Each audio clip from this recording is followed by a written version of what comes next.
అటువంటి విషసర్పాలని జంతువులన్నీ కూడా దగ్గర పెట్టుకొని దేవదానవ గంధర యక్ష కిన్నర కింపురుషుల చేత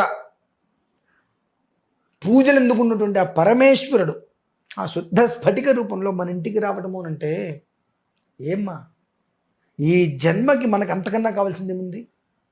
ఉందా? ఇంకో యోగం ఉందా?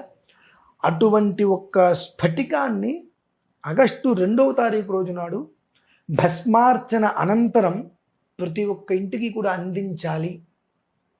మీరు అడిగారు ప్రతిరోజు పూజ చేయకపోతే ఎట్లా అండి అని చెప్పి. హాయిగా నీళ్ళలో పెట్టి దాన్ని స్ఫటిక శివలింగాన్ని ఇవాళ ఉదయం శుభ్రంగా కడుగు, భస్మం పెట్టు, అంత పంచదార నివేదన పెట్టి, అంత పెసరపప్పు నివేదన పెట్టు, పండు నివేదన పెట్టి, ఏదో ఒకటి పెట్టేసి నమస్కారం చేసుకో.